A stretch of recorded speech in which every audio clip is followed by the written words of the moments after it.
Joy, I will let you run with it first, and then I will take the baton from you, because if I take off running, I ain't slowing down. Joy, what is the ceiling for the Dolphins if Tua Tagovailoa is healthy? Super Bowl! Oh. Woof. You said it so well.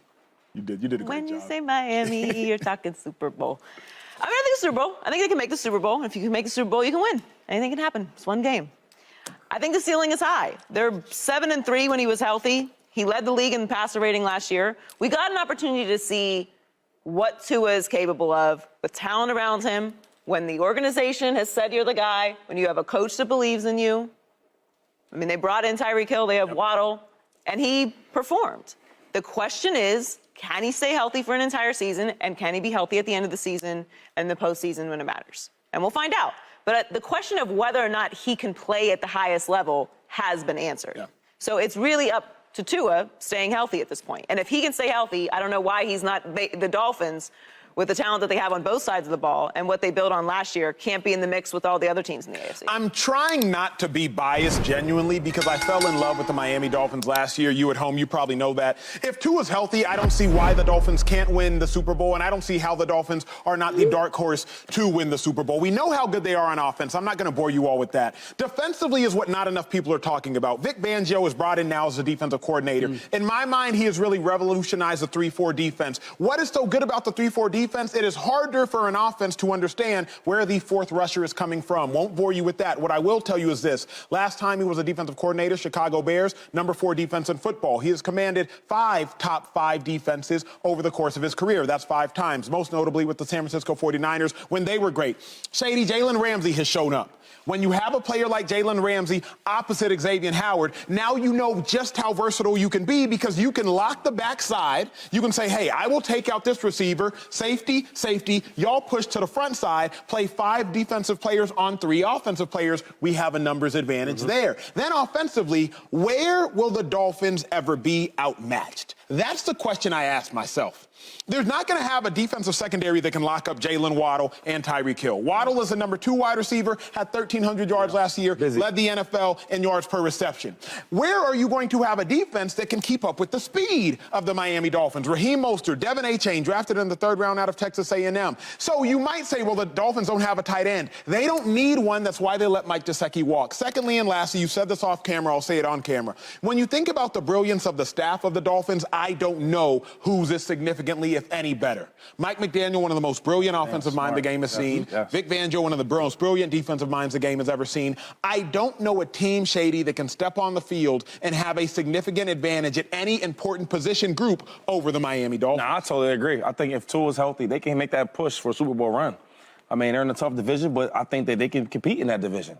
You talk about the offense, right, with 2 number 1 receivers on both sides of the ball, and then Tua. I got to give Tua some credit. When he was playing, he was so efficient, right? Smart. He knew everywhere he wanted to go with the ball before the ball was even snapped. So I love to see what the Dolphins do. I mean, even on defense, bringing in Ramsey to this defense already, I thought it was a solid secondary, but now you bring Ramsey. You can do so much with that now, because you know they can cover on both sides. So, I mean, like the ceiling's high for this group. So we'll see what happens. Oh, don't do it, Slick. I have to. Sorry. I am with you on everything about the optimism when it comes to the Miami Dolphins, except I still have a question about Tua. Fair, of course. He is fragile. All do. He's fragile. Not only fragile, but I have seen a couple games against the 49ers, against the Chargers in particular, where it wasn't just that he was a little off. He was like, what's going on? And that was not concussion infected. And that's the other problem is like figuring out the later performances that were also off, how much of that had to do with that he was playing through a fog. And when I look at when you talk about the positional matchups, yeah, in every case, except I look at the AFC quarterbacks that he's going to have to beat to get there. True. And that's the question that I have. So I have seen what he's capable of, no doubt, but I haven't seen it enough to fully buy in that he's that guy that can take you to a Super Bowl. Is it that you haven't seen it enough, or is it that you're still marred by those 2 performances? Because I've seen it enough, but I am still marred by those two performances, one I witnessed in person. Remember, Tua went there and outplayed Lamar Jackson and the Ravens. If y'all remember that fourth quarter where Tua and the Dolphins came storming back, Tua outplayed Josh Allen. Unfortunately, Tua had a concussion when he did it, but Tua outplayed Josh Allen in that game where the Dolphins again came storming back. I think it was week 2 of the season where Tua's tied Dan Marino for most passing touchdowns in a game with 6.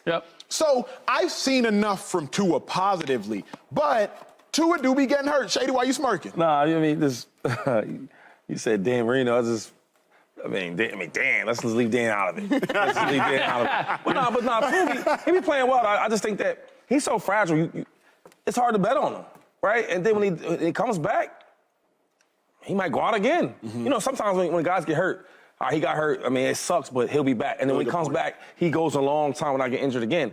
Or we see with Tua, he gets hurt, get hurt again. So it's hard to really bet on this team because I don't think they're the same team without Tua. The only question that I have about the Dolphins really outside of Tua's health is the offensive line, which Dolphins fans never want to hear about, but they ranked 22nd last year. They're projected to rank 20th this year. Now, hopefully they end up being better than that. But when you have... How can they project that? Well, it was just based off off-season moves, who's healthy, who's coming back. But that's a crazy stat.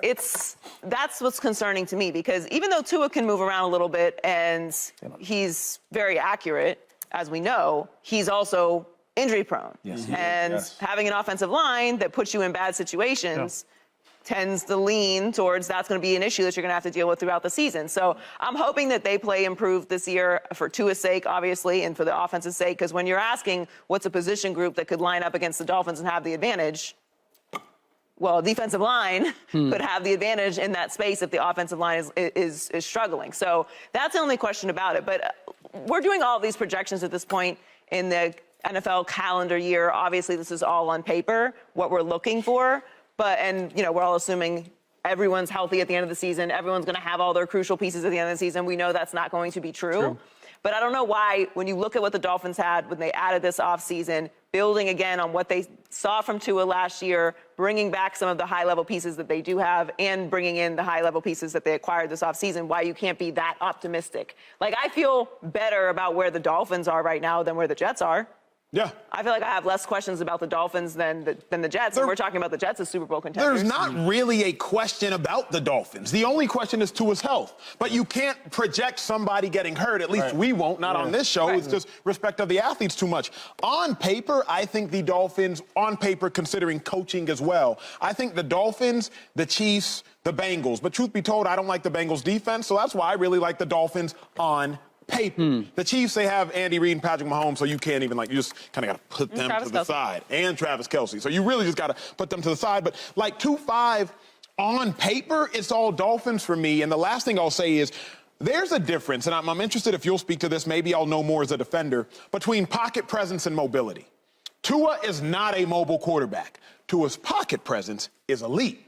So Tua is phenomenal. It's sliding left, sliding right, stepping up, avoiding pressure. Even spinning out. I see him come out and spin out. Yep. Too. But when you saw against the Niners and when Tua has to run, it's bad ball. You don't want that. But Tua's pocket presence to me, Shady, I love. That's why I'm like, he's going to be all right. I think he'll be okay. I don't know. I mean, they talking about he was doing jiu-jitsu or Taibo or something to try to see how he could fall. Listen, you playing it, whatever they say he was doing. You've been playing ball this long, and you're not gonna learn how to fall different. I was reading that, what are they trying to do? Remember, didn't they teach Mike Vick how to slide? Man, listen, Mike Vick could never slide, right? And we were like, Mike, you gotta slide. You're one of the best athletes we ever seen. They brought over the pitchers, or not the pitchers, some of the players from the Phillies to teach him how to slide.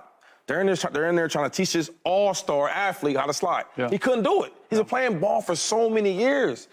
Either you have it or you don't.